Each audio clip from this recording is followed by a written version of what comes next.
Here's a hand from Bridge Base. I'm sitting in the south chair, and I have a 15 count balanced, so I open one no trump. West has 10 cards in the minors. I think I would venture 2 no trump with his hand, an unusual 2 no trump showing 5-5 in the minors. It's not a great hand, but at least it would put pressure on the opponents. The opponent bid 2 clubs, don't, which showed clubs and a higher suit. Toby wanted to transfer to spades. We play systems on over double and 2 clubs because 2 clubs really hasn't used up our space. If Toby wants to bid statement, he doubles, and otherwise he can go about bidding his hand normally. So Toby goes ahead and bids 2 hearts as a transfer to spades. East now chose to make a lead directing double. He doesn't have great hearts, but they're okay. It might get the defense off to the right start. I now do not need to accept the transfer automatically.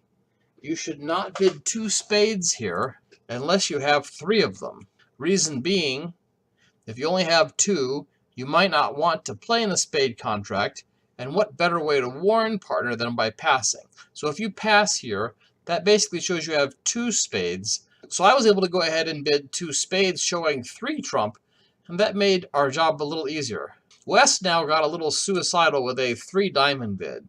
3 diamonds with perfect defense is going to go down 3. So if we double this off, we're getting 500. We're getting basically nearly a top board right now. So Toby's faced with a decision. He very well might have been planning to invite with this 9 count. It's a good 9 count. There's a possible source of tricks in the spade suit. The intervening bids make it a little difficult. But Toby was aided by the fact that he now knew from the lead directing double that I had 3 spades. So that encouraged him to play in spades, and he went to game. And that was passed out. This is not an easy contract. As long as West doesn't play the queen of spades, throwing that away, or the ace of diamonds, setting up my diamonds, or a small club allowing my 10 to win, as long as those don't happen, I should be down 1 for sure with correct play. And a lot of people in this hand went down 2. It was a very common result to go down 1 or 2 in 4. Let's watch the mistakes accumulate and see how I did on this hand. They got off to a good start with the 3 of hearts. So I don't know where the queen is. I suspect it's with East for the lead directing double. Playing the jack would probably not be smart because that would be easy. The best play, I think, here is to play the 7 and to force East to put in the 10. And that's a very logical play here. When you see the jack and dummy, your queen and 10 are surrounding it, you can afford to play the 10. But, mistake number 1, for some reason, the East player put the queen up, giving me a trick, which I gladly accepted. So now I want to draw trump. I'd like to take the spade finesse. I don't know the position of the spades. Obviously, I think that East has more than West, but that's a good reason as any to go to the board and try and take the spade finesse.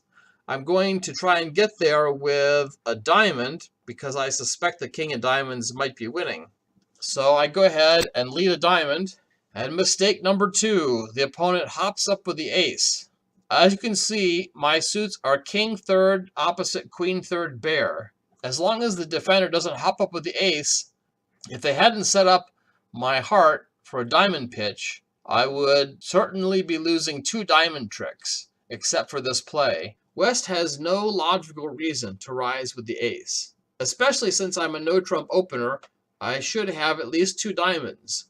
So let me win the king and then worry about winning the 2nd and 3rd diamond tricks. After I win my king, I'm not going to have any more diamonds to take. But now you've made both my diamonds good.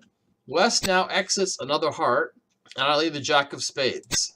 Now, if I had the king queen of spades, I might be clever trying to draw trump and not have them win the ace and continue